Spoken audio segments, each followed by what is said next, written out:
इतनी बड़ी हार के बाद भी इनका कॉन्फिडेंस देख रहे, कह रहे ये हार नहीं है, आपको हराया नहीं है, बिहार की जनता ने लिटरली कूट दिया है इन लोगों को।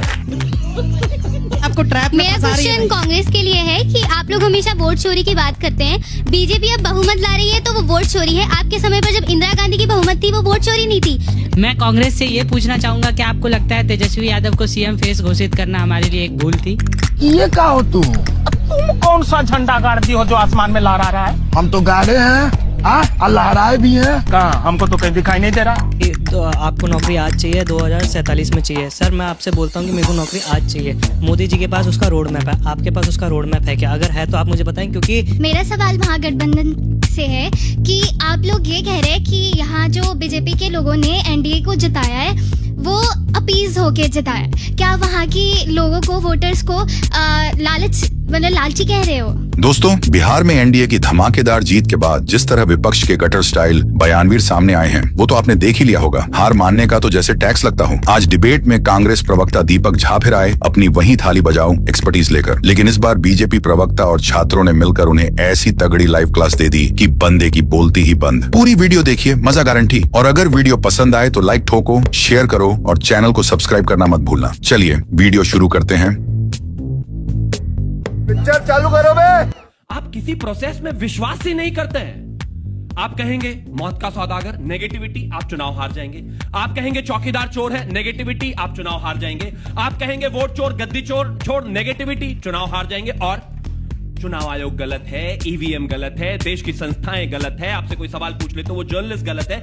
ये माओवादी मानसिकता है। आप अगर इस देश के संस्थानों में, इस देश की जनता में, इस देश की हर एक व्यवस्था में अगर विश्वास नहीं करते हैं और वो माओवादी मानसिकता लेकर आगे जाते हैं तो माफ कीजिए, बिहार की जनता ने पूरे तरीके से उसको रिजेक्ट कर दिया और बता दिया कि ये नेगेटिविटी इस देश में, बिहार में अब नहीं चलेगी। सही पकड़े हैं। चलिए माइक उठाइए, हर संस्था पर प्रश्न खड़े कर देना। धूल चेहरे पर थी, आईना साफ करता रहा, ये हालत हो गई है क्या आपकी? जो आरोप पीएम ने लगाए हैं उस पर जवाब। देखिए अंजना जी, बिहार की जनता को बधाई। एक नए उज्जवल भविष्य की हम कामना करते हैं कि बिहार में जिन वादों पे सरकार आई है वो वादे पूरे करेंगे। अगर नहीं करेंगे तो हम इनसे सवाल करते रहेंगे। अब तू है तो जो इन्होंने क्या किया है, हमारी संस्कृति क्या है, सभ्यता क्या है, कल्चर क्या है, वो है एतत् देश प्रसूतस्य सका सासात जन्मना स्वम स्वम चरित्रम शिक्षेरन पृथ्व्याम सर्वमानवा। जो उपनिषद कहते हैं कि हर व्यक्ति अपने चरित्र से इस राष्ट्र का निर्माण करेगा, अपने व्यक्तित्व से अपना योगदान देगा इस राष्ट्र निर्माण में। लेकिन भाजपा क्या कहती है, हम 20% और 80% की बात करते हैं, कपड़े देख के पहचानते हैं। इसलिए हम इनसे सवाल करते हैं तो मोदी जी आएंगे और जो मन होगा कभी परिजीवी बोल जाएंगे, कभी कुछ बोल जाएंगे, तो उनके पास जुमलेबाजी करने के सिवाय कुछ है नहीं। रुक, तेरे को बताते तेरी। तो जुमलाबाजी करना बंद करिए, मुद्दों पे बात करिए। आप देश के सर्वोच्च पद पे हैं, आप डरते किससे हैं? अब आप डरिए मत। जनता ने क्यों नकारा? छोड़िए मोदी जी को, इस पर बताइए कि जनता ने क्यों ऐसे नकारा कि मतलब एआईएमआईएम के साथ बराबर पर कांग्रेस आ जाए। ये क्या क्या क्यों हुआ है?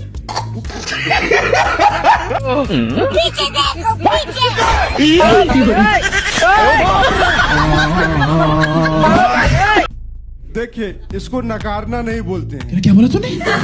बात यह है कि भगवान श्री कृष्ण जब अर्जुन युद्ध नहीं कर रहा था तो उसको बोलते हैं हतो व प्राप्स्यसि स्वर्गम जित्वा तो भोक्ष्यसे महिम और तस्मात् युधिष्ठिर कौन्तेय युद्ध है निश्चय। मतलब युद्ध का निश्चय करो, हार और जीत होती रहेगी। ये चुनाव हारे ना, एक लोकतांत्रिक प्रक्रिया का एक क्रम है, सतत प्रक्रिया चलने वाली है। अगर आज हम हारे हैं तो हम कई बार जीते भी हैं। हाँ बेटा, लगता है तुम खा के ही उसको लेकर आते हैं कि 1947 से पहले हमने हिंदुस्तान को बनाया है, इस देश में कुर्बानी दिया है, खून दिया है। चल झूठा। ये तो गद्दारों की कौम से आने वाले उस सभा के लोग हैं जिसपे आज कहते हैं कि हमने हिंदुस्तान बनाया है, हमने हिंदुत्व बनाया। बताइए, हमारे सब कुछ सूरज, नदी, पानी, धरती सब आपके आने के बाद आया। सब 2014 के बाद आया। इनके सांसद के ऊपर देशद्रोह का केस चल रहा है। पहली बात, इनके सांसद के ऊपर देशद्रोह का केस चलेगा। जल्दी जल्दी मैं जल्दी। बस एक ही लाइन बोलूंगा, ज्यादा नहीं। अभी मजा आएगा ना भिड़ो। इतनी बड़ी हार के बाद भी इनका कॉन्फिडेंस देख रहे, कह रहे ये हार नहीं है, आपको हराया नहीं है। बिहार की जनता ने लिटरली कूट दिया है इन लोगों को। ये गजब बात हो गई, ये हार नहीं लग रही है इनको। और मैं एक चीज कहना चाहता हूं, मैंने ऐसा कुछ नहीं कहा जो इन सब ने कहा, लेकिन इतना तय है कि आज भी अगर स्थिति ये है, इतनी बुरी हार के बाद भी अगर स्थिति ये है कि वो हार को हार मानने के लिए तैयार नहीं है, इसे ही एक मानसिकता, मुस्लिम लीगी माओवादी मानसिकता कहा जाता है। निकलिए इससे बाहर, गजब बेइज्जती है। बोलिए निकलिए इससे बाहर। बोलिए। कि गालिब ताउम्र यही भूल करता रहा, भूल चेहरे पर थी और आईना साफ करता रहा। सारी दुनिया गलत है, ये सही है बस।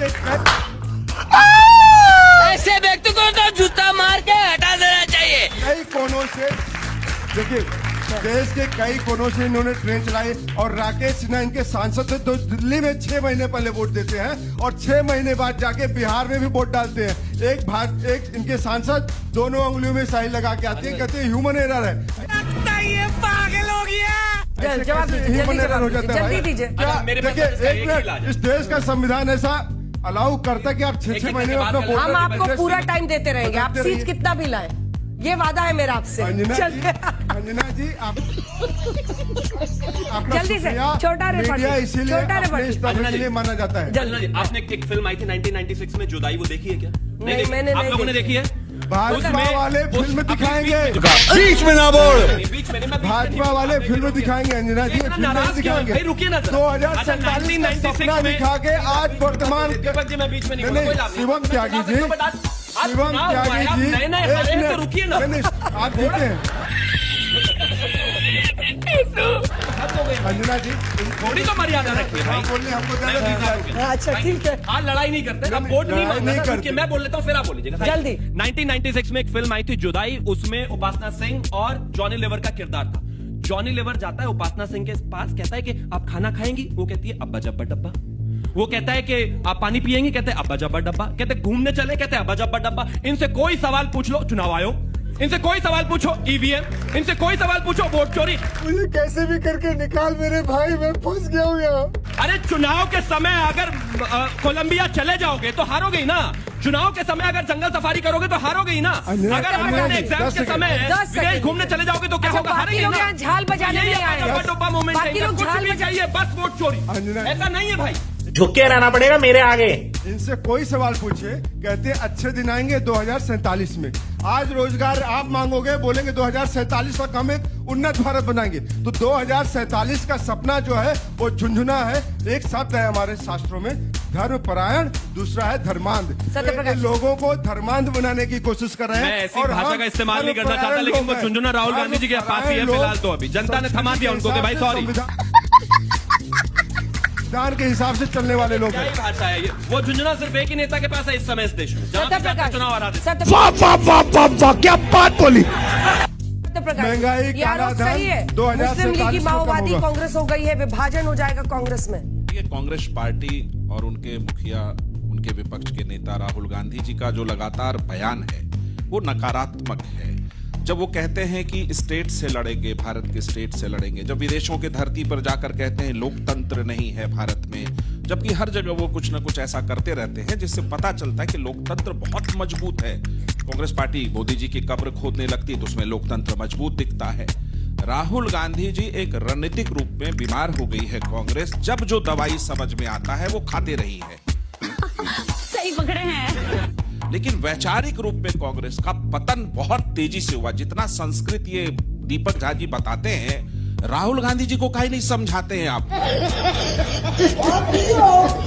गीता के सारे श्लोक, तस्मात् उत्तिष्ठ यशो लभस्य जित्वा शत्रुर्मुक्त राज्यं समृद्धं मय वैति निहिताः पूर्वमेव निमित्त मात्रं भव सव्यसाचित्। काहे नहीं समझाते हैं? वहां वो मुझे तो कह लगता रहे हैं है ये सब वहां लगता मंत्र है मंत्र पढ़ के धर्मांध बना रहे हैं आप नहीं, जनता को। मंत्र उसका भी तो- बिल्कुल अरे, अटल जी जब कहते आपको क्या हैं, सवाल पूछा नहीं, है? अटल जी जब कहते हैं जिस पुण्य भूमि का कण कण शंकर है, जहां गंगा हिमालय से निकलती उसकी हम पूजा और आराधना करते हैं, हमारी सभ्यता चीख कर दुनिया को कहती है कि 10,000 साल से पुरानी सभ्यता है, तो राहुल गांधी आकर के उसको ऐसे डमरू बजा करके नीचा दिखाएंगे। ये हुई ना बात। पावर पॉइंट आप भी सीख लीजिए और जाके गांव-गांव में पावर पॉइंट समझाइएगा वोट चोरी की। लगाएगी थप्पड़ जनता वहीं पे जो वो कतार में खड़े होकर वोट देकर अपनी सरकार बनाती है, उस जनता को आप जाके बताते वोट चोरी हो गया। ये क्या तमाशा है? लोकतंत्र लोकतंत्र की अवधारणा को कांग्रेस पार्टी ने इस देश में कुचल दिया है, इसीलिए उसको माओवादी कहते हैं। आप जाते भारत तेरे टुकड़े होंगे उसको आप जाते हैं संबोधित करने।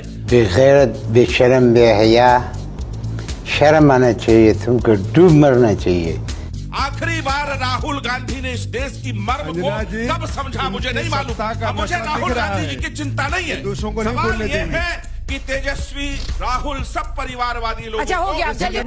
देखा आपने लापरवाही का नतीजा है। आपको ट्रैप मेरा क्वेश्चन कांग्रेस के लिए है कि आप लोग हमेशा वोट चोरी की बात करते हैं। बीजेपी अब बहुमत ला रही है तो वो वोट चोरी है। आपके समय पर जब इंदिरा गांधी की बहुमत थी वो वोट चोरी नहीं थी। बोलो बोलो, टेल। तो या तो आप मानिए कि आजादी के बाद कांग्रेस ने वोटों का झोलमाल किया है, या मानिए कि अब बीजेपी काम कर रही है इसलिए उसको बहुमत मिल रही है। ठीक है, सही पकड़े हैं। एक साथ जवाब दीजिएगा। 3-4 सवाल इधर से कौन आई है? मैं विधान तिवारी बोल रहा हूँ। मेरा प्रश्न ये है कि बीजेपी को बार बार कहते हैं कि वोट चोरी कर रहे हैं और कांग्रेस कहती है कि धर्म से कर रहे हैं, पर अभी हम लोगों ने अभी तक सुना नहीं है कि असलियत में फ्यूचर में बीजेपी कैसे अपने वोट्स को रिटेन करेगी और कांग्रेस कैसे कैसे क्वेश्चन करेगी इन लोगों को और क्या फ्यूचर में ला सकती है। तिवारी जी ने ऐसा सवाल पूछा है जो आउट ऑफ सिलेबस है नेताओं के लिए। रोड मैप किसी के पास नहीं है। That's true. Yeah. नमस्ते सभी को, मेरा नाम अनुष्का है। मेरा सवाल महागठबंधन से है कि आप लोग ये कह रहे हैं कि यहाँ जो बीजेपी के लोगों ने एनडीए को जिताया है वो अपीज होके जिताया है। क्या वहाँ की लोगों को, वोटर्स को लालची कह रहे हो? अरे डूब मरो तुम। मेरा नाम कृष्णा है, मैं किरोड़ीमल कॉलेज से हूँ। मेरा सवाल आप में से किसी से नहीं है, मेरा सवाल प्रशांत किशोर से है। मुझे बड़ी एक्सपेक्टेशन थी आपसे, लेकिन आपकी सीट ही नहीं आई तो मैं बहुत दुखी हूँ। बड़ा हरामी हो बेटा। मैं कांग्रेस से ये पूछना चाहूंगा कि आपको लगता है तेजस्वी यादव को सीएम फेस घोषित करना हमारे लिए एक भूल थी? ये क्या हो तुम कौन सा झंडा गाड़ दी हो जो आसमान में लहरा रहा है? हम तो गाड़े हैं और लहराए भी हैं। कहाँ? हमको तो कहीं दिखाई नहीं दे रहा।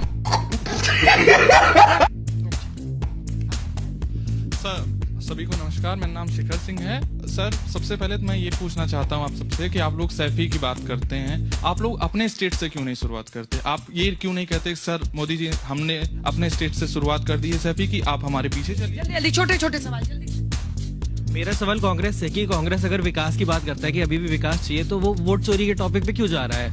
वो उस पर क्यों नहीं जाता कि डेवलपमेंट होना चाहिए? बीजेपी जहाँ गलत करी बीजेपी को वो बताया राधा देन की वोट चोरी हुआ इलेक्शन। क्या रहे झाजी नेताजी को सिखाएं जाके अपने नेता को।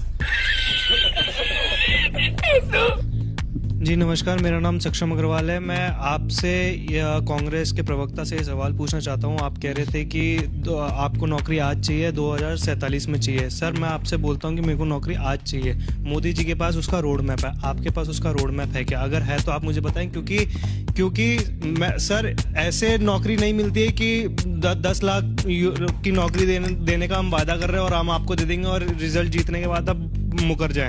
कैसी लगी आगे स्वाद?